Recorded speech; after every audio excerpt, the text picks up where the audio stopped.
Krishna studio চ্যানেলে আপনাকে স্বাগত।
চমৎকার লীলা কল্লবারিধি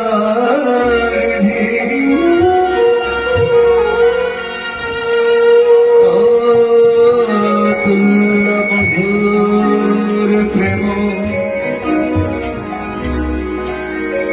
মণ্ডিত প্রিয় মণ্ডল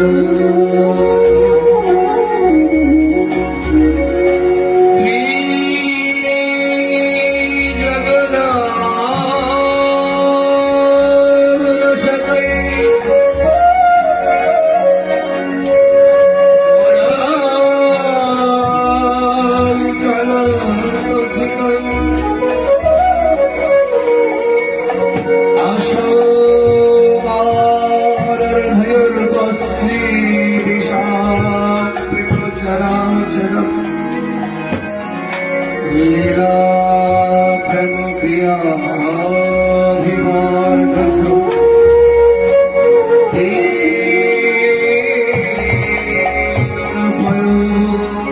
रसिक गोविन्दस्य चतुरा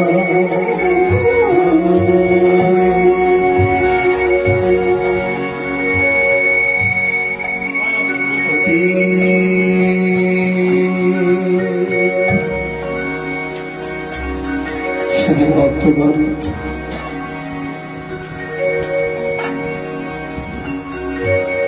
জগৎ মোহিত লালায়িত একমাত্র রসরাজ রসবিগ্রহ নব যৌবন সম্পন্ন নব কিশোর বেণুকর বংশীবদন করুণ নয়ন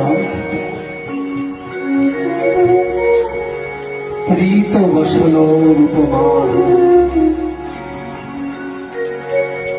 লীলা মাধুরী গুণ মাধুরী জগৎময় হয়েছে।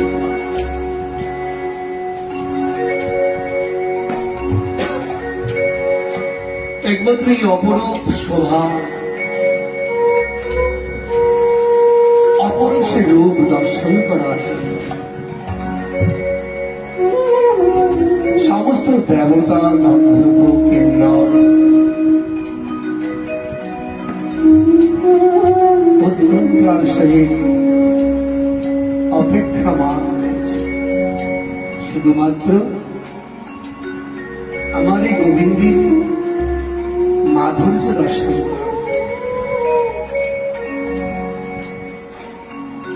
এই মাধুর্য সকলের ভাগ্য হয়। দেবতারা যা বাঞ্ছা করেছে বাসনা করেছে সমস্ত ব্রহ্মাণ্ড লোকের দেবতাগণ ওরা অপেক্ষা করছেন শুধুমাত্র আমার এই গোবিন্দের মাধুর্য দর্শন করার পারেনি, তারা পায়নি, পাওয়ার আশায় বসে আছে। তাই তারা অভিলাষ করেছে তাদের এই দেবলোক তারা পরিত্যাগ করবে। দেবতাগণ অভিলাষ করেছে তাদের দেবলোক পরিত্যাগ করবে। তারা দেবলোক দেব দেহ পরিত্যাগ করে এই নরদেহ ধারণ করবে। কেন? তারা দেবলোকে থেকে অপূর্ব মাধুরী আস্বাদন করতে পারছে। এই দেবদেহে তাদের গোবিন্দ দর্শন লাভ করতে পারছে,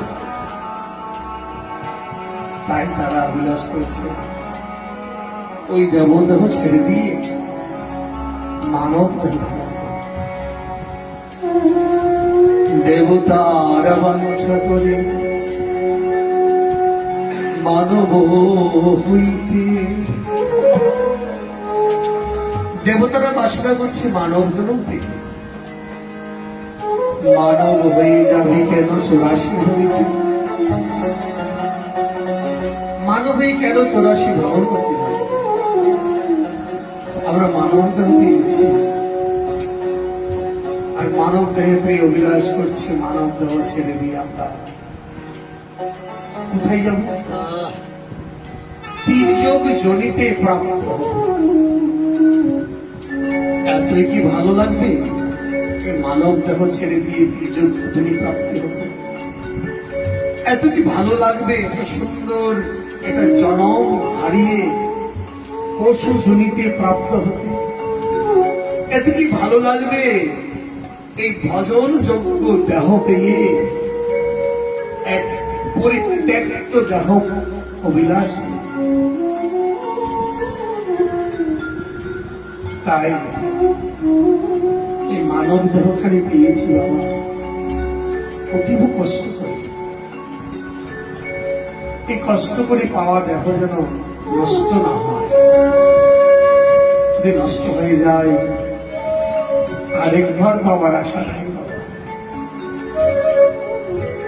তাই অতি সহজে কি করে ঘরে রাখা যায়, ধারণ করা যায়, আর ধারণ করতে হলে কি প্রয়োজন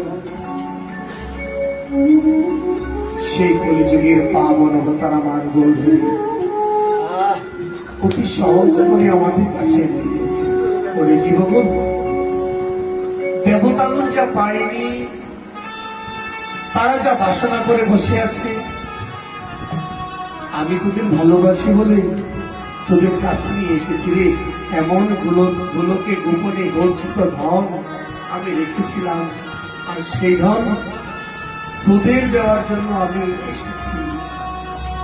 তোরা নিয়ে যা, আর এই ভজনযোগ্য দেহটাকে নষ্ট করিস না, এই মানব দেহটাকে নষ্ট করিস না। মানব দেহটাকে দিয়ে হরিভজন করলে জানিস তখনই সফল হবে, না হলে বিফল হয়ে যাবে। এমন হরি মধুর কৃষ্ণ নাম নিতে ভুল না, হারালে মানব জনম আর হবে। আমরা অনেকে সংসারের সাথে অভিমান করি, স্ত্রীর সাথে অভিমান করি, সন্তানের সাথে অভিমান করি, পরিজনের সাথে অভিমান করে ঘর থেকে কোথাও চলে যায়। কেন চলে যায়? সংসারে ভালো লাগছে না, এত এই যন্ত্রণা। ওই সময় যদি সেই সংসার পরিত্যাগ করে যদি ভালোই যখন লাগছে না, তখন একটা জিনিস ভালো লাগা, সেটা ওই সং অসার যখন হয়েছে, এবার সংসার করো, সঙ্গটা সার করো। তো কিরকম কি সংসারটা হবে? তাই পদকর্তা সংসারয় সারো মাঝে দিন হরে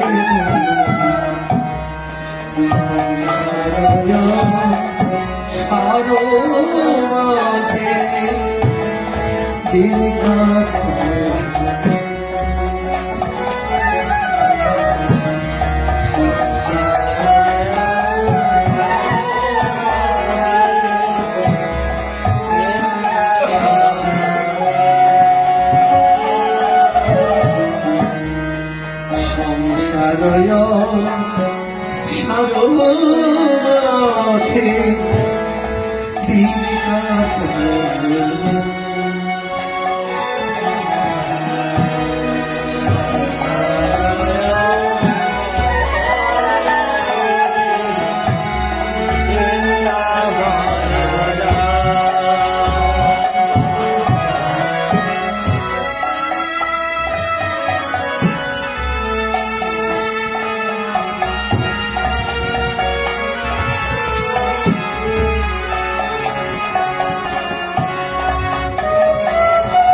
আমায় কাটাইলা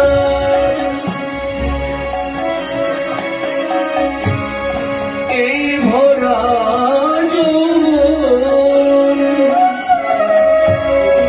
শুকিয়ে গেল সুখে আশারি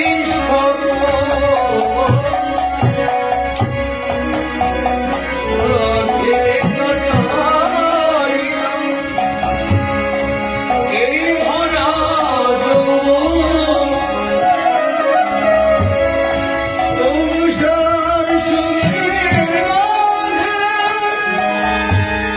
গেল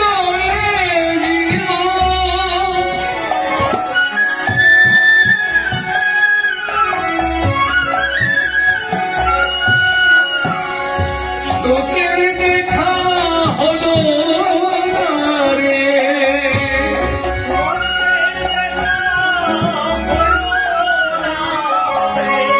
চোখের দেখা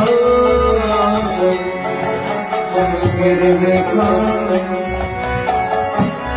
চোখের দেখা হলো না রে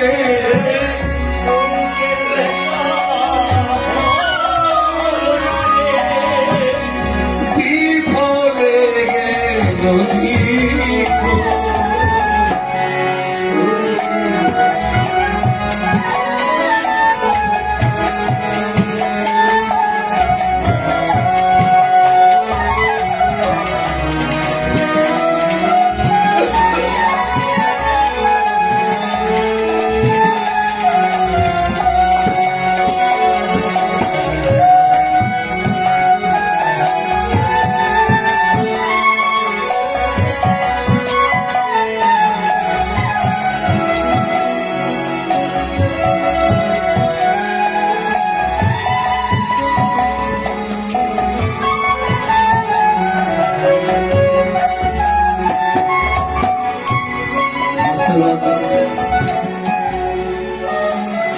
এভাবে আমাদের দিন চলে যাচ্ছে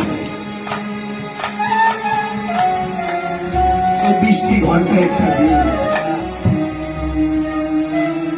একবার ভাবুন তো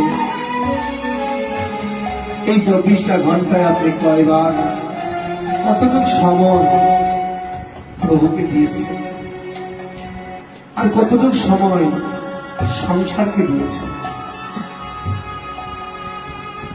দুটোই যোগ করুন শেষের সময় হিসাব যখন মিলাবেন শেষের সময় সংসার থেকে কি পেয়েছেন আর প্রভুর কাছ থেকে কি পেয়েছেন বেলা চলে যায় বেলা চলছে বাবা বেলা থাকতেই ভেলার চিন্তা করতে হবে বেলা চলে গেলে ভেলা পাওয়া যাবে না সময় থাকতে পারে না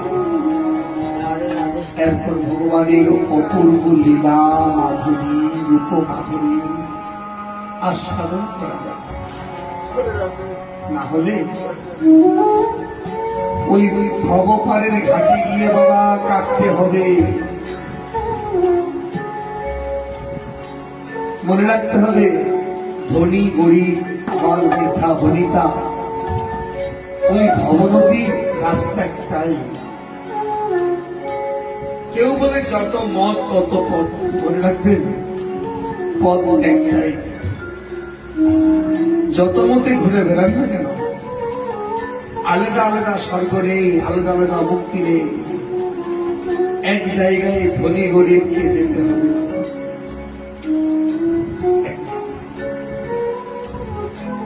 তাই দেখুন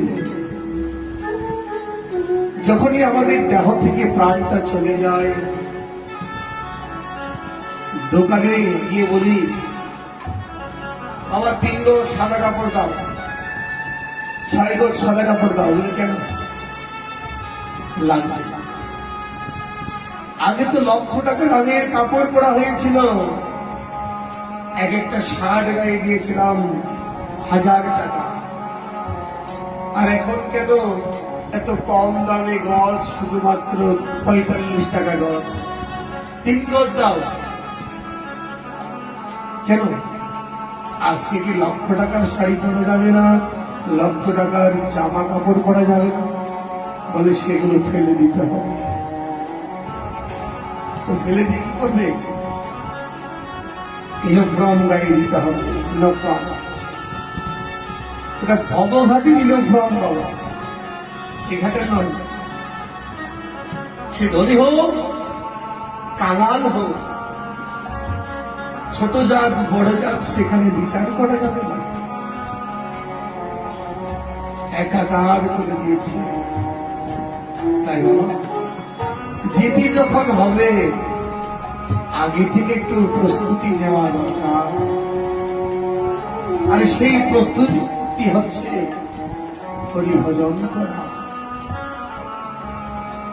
হরিভজন করলে আর তখন চিন্তা করতে হয়, তাই বেলা চলে যায়। কখন জানি অবসান হয়ে যায়। চলতে চলতে একদিন মাস পথেই তোমার যাত্রা শেষ হয়ে যায়। তখন আর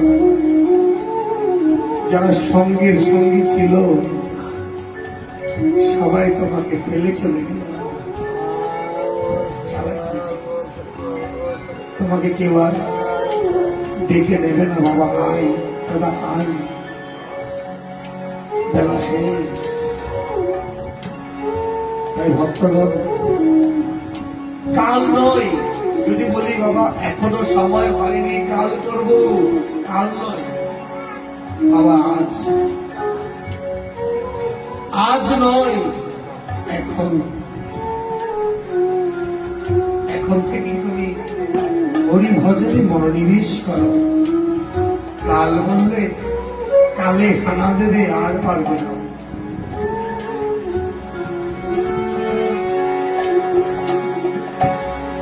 বুঝবি বলে বলেছিলে থাকিতে সব হারিয়ে গেল রে, কেন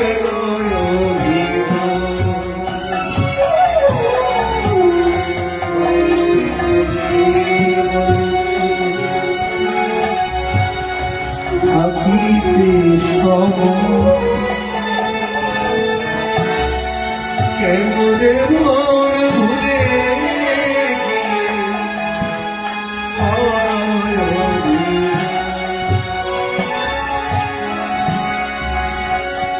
কেন অভিনয় করো? কেন অভিনয় করো? অভিনয় নয়, বাস্তব করতে হবে। ও তোর আশা যাওয়া সারহল আশা,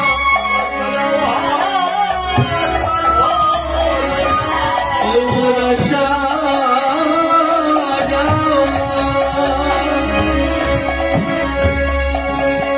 আশা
দুদিন আগে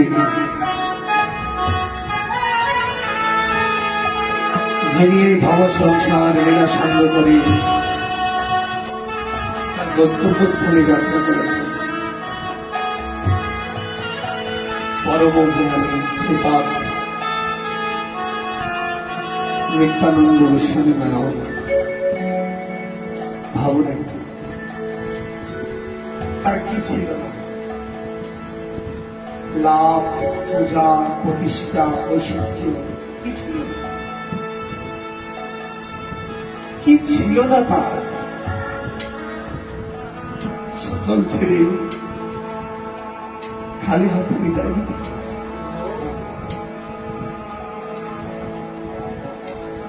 ওই সঙ্গে তো কিছুই গেল না। সেখানে গিয়েছিলাম, দেখলাম তার ঐশ্বর্য, প্রতিষ্ঠা, আশা। সে প্রতিদিন চিন্তা করত, এতগুলো এতিম ছেলে এরা কি খেয়ে বলেছে। ভক্তের কাছে, ভক্তের দ্বারে দ্বারে তাকে হাত পাততে হতো। ভিডিওটি আপনার ভালো লাগলে লাইক, কমেন্ট এবং সাবস্ক্রাইব করুন।